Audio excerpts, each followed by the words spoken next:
Today we will discuss the topic that is the different theories of buying motive और buying behavior। आज marketing management का next topic जो हम लेने वाले हैं वो है कि जो बाइंग बिहेवियर होता है किसका, कस्टमर का, उपभोक्ताओं का जो नेचर होता है खरीदारी का कि भाई वो किन चीज़ों से प्रभावित होकर उत्पादों को, सेवाओं को, तो प्रोडक्ट्स, गुड्स एंड सर्विसेज को परचेज करते हैं। क्या रीजंस होते हैं बिहाइंड देयर परचेसिंग, है ना, उनकी परचेसिंग या किसी भी प्रोडक्ट को खरीदने के पीछे क्या चीज़ें होती हैं जो प्रभावित करती हैं कस्टमर्स को। तो उन डिफरेंट थ्योरीज के अंदर हम उन चीज़ों को क्या करने वाले हैं, डिस्कस करने वाले हैं कि भाई अलग अलग कारणों से कस्टमर जो होता है, ग्राहक जो होता है, वो भिन्न भिन्न प्रकार की वस्तुओं को, सेवाओं को परचेज करता है या खरीदता है। तो here we have to discuss the three theories only. First is the inherent and the learn buying motive. पहला क्या है, inherent and learn buying motive. Second है emotional and rational buying motive. और थर्ड है आपका पैट्रोनाइज बाइंग मोटिव। तो three types के buying motive होते हैं किसी भी कस्टमर के, दैट मीन्स हमारे। अब इनमें से हमको पता करना है कि जब हम भी कोई प्रोडक्ट खरीदते हैं तो इनमें से हम किन चीज़ों से प्रभावित होकर पर्टिकुलर कोई प्रोडक्ट को खरीदते हैं। तो हमको तुरंत रिकॉल हो जाएगा कि दैट मीन्स कि यहाँ पर मेरा सपोज मैं जब डिटेल में बताऊँगी तो मैं आपको शेयर करती जाऊँगी कि किस तरीके से यहाँ पर आपकी कौन सी नीड के लिए आप इस प्रोडक्ट को देखो खरीदते हैं आगे।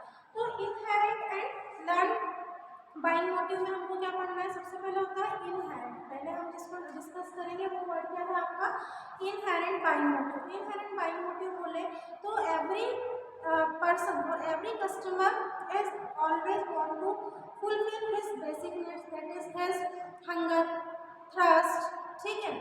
कोई भी व्यक्ति लव, अफेक्शन, ये सारी चीज़ों के लिए अपनी बेसिक नीड्स को सबसे पहले क्या करना चाहता है, पूरा करना चाहता है। Suppose he is not able to fulfilling this basic needs, या वो अपनी इन बेसिक आधारभूत आवश्यकताओं को नहीं पूरा कर पा रहा है तो he is getting the mental tension. तब उसे क्या हो जाता है कि यार मैं तो 2 टाइम की रोटी की, कपड़ों की, रहने की व्यवस्था नहीं कर पा रहा हूँ। तो वो जो उसका सिंपल सा सिर्फ खाने के लिए, पीने के लिए पानी, रहने के लिए घर, कपड़े, इन चीज़ों इन वस्तुओं की अगर वो क्या कर पाता है, नीड को, आवश्यकताओं को पूरा कर पा रहा है, दैट मीन्स कि यहाँ उसका जो बाइंग मोटिव है वो कौन सा प्रभावित कर रहा है, इनहेरेंट बाइंग मोटिव, कि ये तो बेसिक चीज़ है भाई, ये तो मुझे लगेंगी ही लगेंगी। और अगर वो इन बेसिक नीड्स को फुलफिल नहीं कर पाता है तो उसको फिर मेंटल स्ट्रेस होने लगता है कि भाई मैं छोटी छोटी चीज़ों को भी पूरा नहीं कर पा रहा। और दूसरा होता है आपका लर्न बाइंग मोटिव।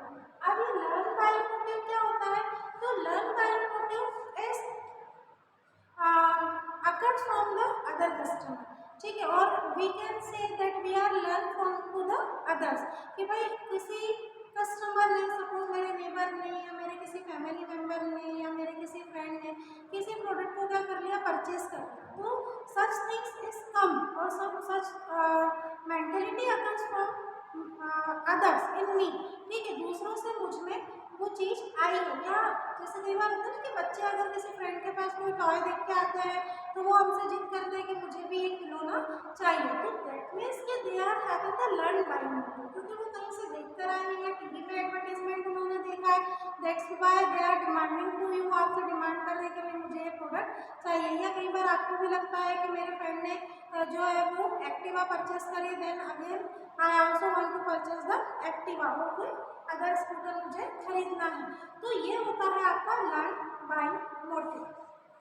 पहले हमने थ्योरी डिस्कस कर ली। अब आप इसमें से देख सकते हैं कि जब आपने कोई चीज़ें परचेस करी होंगी तो उसमें से आपने कभी ना कभी ऐसा हुआ होगा कि वो इनहेरेंट या लर्न बाइंग मोटिव का एग्जाम्पल आपको याद आ गया होगा। अगला है आपका emotional and rational buying motive. Emotional and rational buying motive क्या होते हैं, तो जो इमोशनल बाइंग मोटिव होते हैं they are just based on the feelings, ठीक है, फीलिंग्स ऑफ हार्ट, इमोशन, ठीक है, कि हमारे मन की आवाज़ सुनने के लिए हम क्या करते हैं, किसी प्रोडक्ट को खरीदने की चाह रखते हैं, डिज़ायर, वांट रखते हैं उस प्रोडक्ट को खरीदने की। तो they are not based on the judgement, सिर्फ मेरी इच्छा हुई, सिर्फ मैं ऐसे चाहती हूँ या मैं ऐसा चाहता हूँ इसलिए मुझे क्या करना है, इस प्रोडक्ट को परचेज करना है। तो हम अगर इमोशनली या भावनाओं में बहकर कोई डिसीजन लेते हैं किसी प्रोडक्ट को परचेज करने का, दैट मीन्स कि here we are showing our buying motive is emotionally buying motive. हम वहाँ पर हमारा क्या कौन सा बाइंग मोटिव शो हो रहा है? इमोशनली। पहला होता है love and affection. Love and affection that means suppose you love your children, है ना, और if the husband love his wife तो he will buy the perfume saris for her, ठीक है, उसके लिए वो क्या करेगा? साड़ी परफ्यूम खरीदेगा। अगर हम अपने बच्चों से प्यार करते हैं तो हम उनके लिए खिलौने लेकर जाएंगे। तो इस तरीके से due to the love and affection हमारा ऐसा इमोशन है कि भाई हमें इन चीज़ों से प्रभावित वो कर रही है वो चीज़ें हमें, तो हम प्रोडक्ट को परचेज करने की इच्छा रखते हैं। अगला होता है क्यूरियोसिटी। अब क्यूरियोसिटी क्या होता है कि सपोज हमको कुछ नया देखने की इच्छा है कि यार ये प्रोडक्ट यूज कर करके हम बोर हो गए। Now we have to take some new experience. अब हमें कोई नया अनुभव चाहिए तो we will purchase some new product. हम कोई नया प्रोडक्ट खरीदेंगे और we will encourage to the other customer also कि भाई अभी तक देखो हम नॉर्मली ये बाथिंग सोप यूज कर रहे थे, अब लेकिन समर आ गया है तो हमको डेटॉल का या लक्स का जो मिंट वाला या कूल वाला सोप होता है वो हमको यूज करना चाहिए फॉर बिकॉज वो हमको क्या देगा? एक न्यू एक्सपीरियंस देगा कि भाई टीवी में तो एडवर्टीजमेंट आता है लिरिल का कि वो बिल्कुल आइस क्यूब जैसा फीलिंग देता है, तो जब हम जाएंगे लिरिल हमको दिख जाएगा तो हम खरीद लाएंगे कि देखते हैं कि वाकई में ये इतनी ये जो बाथिंग सोप है ये इतना ठंडक देता है क्या। तो for taking the new experience, सिर्फ सिंपल सी चीज़ है कि कोई नए अनुभव के लिए जब हम कोई प्रोडक्ट खरीदते हैं तो उसको हम क्या कहते हैं? क्यूरियोसिटी, ठीक है। लेकिन ये टाइप इसका इमोशनल बाइंग मोटिव का है कि आप किसी चीज़ का जब अनुभव लेना चाहते हैं तो आपके मन में एक जिज्ञासा, क्यूरियोसिटी मतलब जिज्ञासा, तो आप पूरा करने के लिए उस प्रोडक्ट को खरीद रहे हैं। अगर आपने भी क्यूरियोसिटी वाइज अगर कोई कभी प्रोडक्ट लिया होगा तो आप उसको कनेक्ट कर सकते हैं। अगला है fashion. because the many customers and we also sometimes we are getting impressed from the any TV serial actress or the other things, ठीक है, जो भी एक्टर एक्ट्रेस होते हैं उनसे प्रभावित होकर, या एथलीट होता है या कोई स्पोर्ट पर्सन होता है, जैसे भाई धोनी का एडवर्टीजमेंट आ रहा है या फिर विराट कोहली का एडवर्टीजमेंट आ रहा है, उसमें उसने कौन से शूज़ कैरी किए हैं, वो क्या वॉच का एडवर्टीजमेंट है, या वो कोई कोल्ड ड्रिंक का एडवर्टीजमेंट कर रहा है, कोई पॉलिसी का एडवर्टीजमेंट, कोई कार का एडवर्टीजमेंट कर रहा है ना। अमिताभ बच्चन जो है अभी nowadays he is come into the advertisement of slice के एडवर्टीजमेंट में आ रहे हैं वो। तो इस तरीके से फैशन की अगर हम बात कर लें तो हम इन लोगों से प्रभावित होकर उस फैशन के पीछे चल पड़ते हैं कि भाई उस मूवी में जैसे पद्मावती में जो दीपिका पादुकोण ने लहंगा पहना था, भाई वो वाले पैटर्न का एक एग्जाम्पल दे रही हूँ ताकि तुम समझ सको। तो फैशन को फॉलो करते हुए अगर हम वहाँ पर अगर हमारा बाइंग मोटिव रख रहे हैं तो वो भी कायम आएगा, इमोशनल बाइंग मोटिव में आएगा।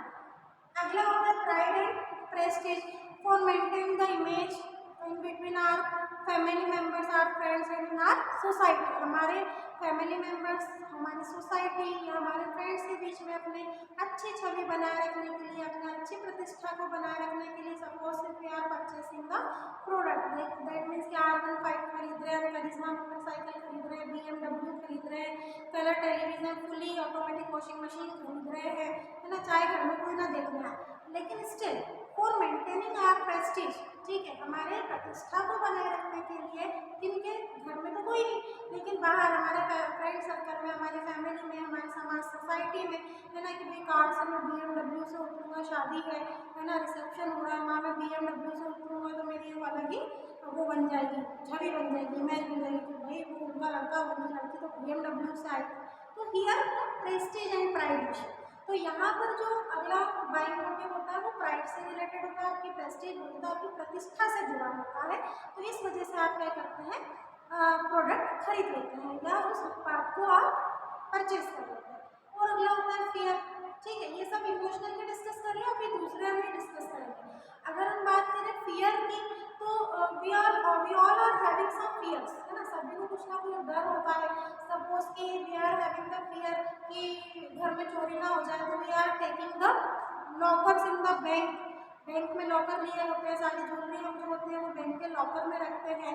या फिर इसके अलावा और क्या आपको याद आ सकता है इन्हीं चीज़ों से रिलेटेड कि हाँ, इंश्योरेंस पॉलिसी कि भाई इन फ्यूचर किसी भी बीमारी से अगर हमारी डेथ हो जाती है या कोई डिसीज हमें हो जाती है तो we are purchasing the health insurance policy. हम हमारी कार का इंश्योरेंस करा के रखते हैं कि भाई कोई एक्सीडेंट हो गया तो एक्चुअल में थर्ड पार्टी इंश्योरेंस तो हो। तो ये सब काय की वजह से हम खरीद रहे हैं इन सेवाओं को, इन सर्विसेज को क्यों खरीद रहे हैं? ड्यू टू फियर, है ना, एक डर के कारण कि भाई ऐसा ना हो जाए, इंश्योरेंस नहीं करवाया, इंश्योरेंस वाले पुलिस वाले हमको पकड़ेंगे कि भाई तेरी गाड़ी का इंश्योरेंस भी नहीं था। तो उस फियर, भले एक्सीडेंट हो या ना हो, अगले साल फिर रिन्यू करा लेंगे हमें ना उस इंश्योरेंस को, पर अभी तो हम जरूर करवा के रखेंगे इंश्योरेंस, क्योंकि गाड़ी से आते जाते रहते भाई कहीं एक्सीडेंट हो गया तो फियर के कारण, अगर आप फियर के कारण, डर के कारण अगर आप कोई प्रोडक्ट या सर्विसेज खरीद रहे हैं तो it is also coming to the emotional buying motive. तो ये मैंने आपको समझाया emotional buying motive. Now we are going on the rational buying motive. ये भी थ्योरी है कि इमोशनल एंड रेशनल, लेकिन उनके सब पॉइंट्स से you have to written in your examination also and discuss this points, then only you will get the full marks. First है economy. सब, हाँ, पहले ये समझ लो कि रेशनल बाइंग मोटिव होता क्या है। तो it is totally based on the judgement. कई बार जो हमारे पेरेंट्स होते हैं generally they are taking the rational buying motive. देखना, वो जो डिसीजन लेते हैं ना वो रेशनल होता है। वो क्यों होता है रेशनल? ऐसा मैं क्यों कह रही हूँ कि हमारे पेरेंट्स लेते हैं या हमारे जो एल्डर्स होते हैं वो लेते हैं कि भाई वो देख परख के सारी चीज़ों को लेते हैं, वो अपने अनुभव, अपने जजमेंट कि भाई अच्छा तुझे आईफोन खरीदना है तो क्या यूटिलिटी है उसकी, बता मुझे, सिर्फ प्रेस्टीज के लिए, सिर्फ अपने प्राइड के लिए, अपनी प्रतिष्ठा के लिए। जब वही काम तेरा स्मार्टफोन, एंड्रॉइड फोन करेगा बेटा तो फिर आईफोन क्यों चाहिए? जनरली बिकॉज उनका जजमेंट यह चलता है ना, उनकी यूटिलिटी को देखकर, फिर उसकी क्वालिटी को देखकर, अच्छा ये कपड़े अच्छे लग रहे हैं पर इसका कपड़ा मुझे हल्का लग रहा है, इसका मटेरियल अच्छा नहीं है तो ये हमें नहीं लेना चाहिए। अच्छा इसकी प्राइस बहुत ज़्यादा है, इतनी कीमत का लग नहीं रहा है जितना दुकानदार इसको हमारे प्राइस बता रहा है। तो generally they are taking the decision, the buying decision based on their judgement. उनके जजमेंट के ऊपर कोई भी कस्टमर अगर अपने जजमेंट से प्रभावित होकर डिसीजन ले रहा है, निर्णय ले रहा है प्रोडक्ट को खरीदने का, सेवाओं को खरीदने का, तो वो कहलाता है आपका रेशनल बाइंग मोटिव। एक परख के, सोच समझ के जब कोई प्रोडक्ट खरीदा जाता है ना, कंपैरिजन करके, तुलना करके दो अलग अलग प्रोडक्ट में, तो उसको हम कहते हैं रेशनल बाइंग मोटिव। हो सकता है कि स्मार्टफोन खरीदने से पहले आपने जो अभी रिसेंट में आपका स्मार्टफोन है उसमें आपने कंपेयर कर लिया कि भाई वीवो एंड ओप्पो, कोई भी मॉडल ले लो आप, तो वीवो और ओप्पो के क्या रिव्यू मिले हुए, that means here you are calculating, you are comparing Oppo and Vivo, कोई भी अलग ले सकते हो, मैं सिर्फ उदाहरण बता रही हूँ। तो यहाँ पर आपका रेशनल बाइंग मोटिव काम करेगा, ठीक है। अब रेशनल बाइंग मोटिव में पहला होता है इकोनॉमी, कि वो प्रोडक्ट चीपेस्ट हो, सस्ता हो, उसकी प्राइस क्या हो, कम हो, और वो क्वालिटी वाइज अच्छा हो, तो इकोनॉमिक फैक्टर को ध्यान में रखिए। अगला होता है यूटिलिटी, उस प्रोडक्ट की कितनी उपयोगिता है ना। ऐसा नहीं कि भाई हमने प्रोडक्ट आज देखा देखी में खरीद तो लिया और घर पे रखा हुआ है, या वो सपोज हमने कोई कॉस्मेटिक खरीदा, हमारे फेस को सूट नहीं हुआ, हमने खरीद तो लिया था लेकिन वो सूट नहीं हुआ, रखा हुआ है, फालतू का उसमें इन्वेस्टमेंट, पैसा खर्च हो गया।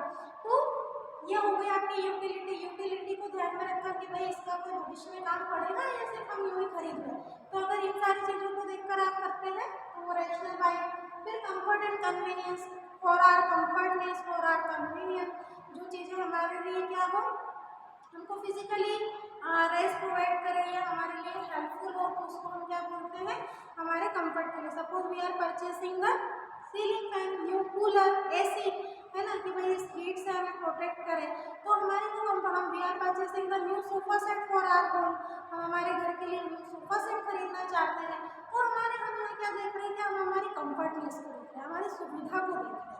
तो उस सुविधा को ध्यान में रखकर अगर आप कोई डिसीजन ले रहे हैं, that means again rational buying motive. Next होता है आपका ड्यूरेबिलिटी। ड्यूरेबिलिटी बोले तो कि भाई कितना ड्यूरेबल है ये, कितना लंबे समय तक हमको सर्विस देगा। रियलमी के फ़ोन मैंने सुना है कि ख़राब हो जाते हैं यार फटाफट से, ऑटोमेटिक चलना बंद हो जाता है, दैट मीन्स कि मैं रियलमी नहीं खरीदूँगी, वीवो अच्छा है, ओप्पो अच्छा है, रेडमी अच्छा है, सैमसंग अच्छा है। तो फॉर एग्जाम्पल ओके, तो पल्सर बाइक खरीदेंगे, उसकी ड्यूरेबिलिटी अच्छी है, उसकी एक्सचेंज प्राइस अच्छी मिल जाती है। तो ड्यूरेबिलिटी को ध्यान में रखकर अगर आप कोई प्रोडक्ट खरीद रहे हैं तो it is coming to the rational buying motive. और लास्ट होता है सिक्योरिटी, फॉर योर सिक्योरिटी। आप अपनी सुरक्षा के पर्पज से अगर कोई प्रोडक्ट को खरीदते हैं तो वो किस में आता है, रेशनल बाइंग मोटिव में। That means I have to open the account in the bank, है ना। एक सिक्योरिटी गार्ड है हमारे घर के बाहर में, चोरी ना हो जाए, या की लॉकर से हमारे घर में हमेशा हम ताला लगा के रखते हैं, तो वो सिक्योरिटी पर्पज। अगर हम इस तरीके से कोई प्रोडक्ट जो है वो परचेस करते हैं, अगर वो हमको सुरक्षा प्रदान कर सकते हैं तो हम उनको क्या बोलते हैं, सिक्योरिटी को ध्यान में रखते हैं। तो अभी तक हमने 4 तरीके के थ्योरीज पढ़ लिए, ठीक है, इनहेरेंट, एंडर, emotional and rational. Last theory की तरफ बढ़ते हैं, वो होती है हमारी पैट्रोनेज बाइंग मोटिव। अब पैट्रोनेज बाइंग मोटिव क्या होता है?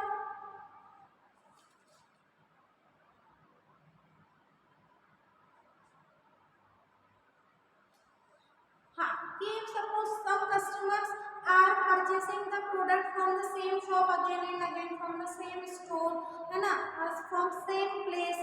अगर कोई कस्टमर एक ही प्रोडक्ट को बार बार एक ही जगह से खरीद रहा है, एक ही लोकेशन से खरीद रहा है, दूसरी शॉप पे जाते ही नहीं है, तो उसको हम क्या बोलते हैं, patronage buying motive. Patronage buying motive में अगर कस्टमर एक ही एक शॉप को, एक ही एक स्टोर को, एक ही एक प्रोडक्ट को बार बार खरीद रहा है, शॉप को विजिट कर रहा है, तो वहाँ पर उसका जो वो वहाँ पर बिकॉज लॉयल्टी से जुड़ा हुआ है ना, कि भाई कोई दूसरा किसी दूसरे के यहाँ से मैं खरीदूंगा तो हो सकता है महंगा प्रोडक्ट दे दे, या फिर मेरे साथ वो कोई मुझे नकली प्रोडक्ट पकड़ा दे, या खराब सामान का खराब क्वालिटी का सामान मुझे कम ज़्यादा कीमत में दे दे, तो उसको हम क्या बोलते हैं, पैट्रोनेज बाइंग मोटिव। अब पैट्रोनेज बाइंग मोटिव के अगेन कुछ सब पॉइंट से समझ लीजिए। पहला है सर्विस मोटिव, कि भाई कोई अगर हम प्रोडक्ट खरीद के लाते हैं तो they are taking that free installation होगा, फिर आपको इसका फ्री में रिपेयर, आप खरीद लेंगे तो फ्री में रिपेयर, फ्री में मेंटेनेंस करके हम इसका देंगे, या फिर होम डिलीवरी आपको इसकी मिलेगी। तो आप यहाँ पे क्या देख रहे हैं कि सर्विस मोटिव देख रहे हैं, आपकी कौन जाएगा, फालतू में कूलर खरीद तो लिया, उसको लेने कौन जाएगा, आपने उसको बोला 100 रुपये रख और फ्री में मेरे घर तक होम डिलीवरी करवा दे, किसी भी गाड़ी में रखकर भिजवा दे, तो वहाँ पर आपको कन्वीनियंस होगा, आपके लिए सुविधा होगी कि भाई हमें कोई अलग से नहीं करना है, वहाँ से शॉप से खरीदा है प्रोडक्ट हमारे घर तक डिलीवर होगा। या ऐसे इंस्टॉल कराना है तो फ्री इंस्टॉलेशन, भैया मैंने 30,000 का ऐसे खरीदा है, इसमें फ्री इंस्टॉलेशन भी आ गया कि कंपनी का ही व्यक्ति आएगा मेरे घर में ऐसी और बोर्ड जो भी वायर लगाने हैं सब करके खुद इंस्टॉल करके और चला जाएगा। तो कई लोग इस चीज़ पर भी फोकस करते हैं और फिर प्रोडक्ट खरीदते हैं। अगला होता है क्वालिटी। क्वालिटी को ध्यान में रखकर कि भाई क्वालिटी, गुणवत्ता, अच्छी क्वालिटी का हमें प्रोडक्ट मिले, इस चीज़ पर फोकस करके अगर आप कोई डिसीजन ले रहे हैं बाइंग से रिलेटेड, तो वहाँ पर क्वालिटी, प्रोडक्ट की क्वालिटी आपको क्या कर देगी, प्रभावित कर देगी। Suppose you want to purchase the footwear, आप फुटवेयर खरीदने गए, आप किसी नई शॉप पर चले गए, ठीक है, प्राइस बहुत ज़्यादा लगा रहा है और लुक वाइज अपने प्रोडक्ट अच्छा नहीं लग रहा है, क्वालिटी भी उसकी अच्छी नहीं लग रही, तो आप परचेस करेंगे क्या, नहीं करेंगे। तो वहाँ पर आप किस चीज़ से प्रभावित हो रहे हैं, पैट्रोनेज बाइंग मोटिव। आप तो 4 दिन बाद उसी शॉप को खुलने का वेट करेंगे जहाँ से आप हमेशा फुटवेयर खरीदते हैं, due to your patronage buying motive is affecting your. Next location, है ना, कि भाई कौन इंदौर जाके प्रोडक्ट खरीदेगा, लोकेशन वाइज मेरे घर के पास में है, मैं तो जाऊँगा और वहीं से प्रोडक्ट लेकर आ जाऊँगा। मुझे तो स्मार्टफोन खरीदना है, इंदौर जाऊँगा तो भी तो मेरा पेट्रोल और मुझे किराया लगा कर जाना पड़ेगा, उससे तो मैं 500 रुपीज़ नहीं ज़्यादा दे दूँगा शॉप वाले को।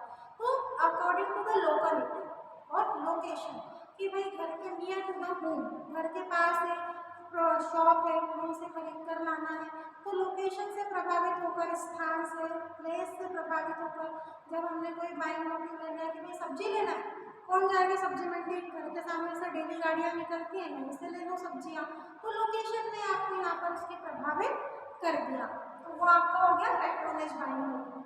नेक्स्ट आता है आपका स्टोर लॉयल्टी।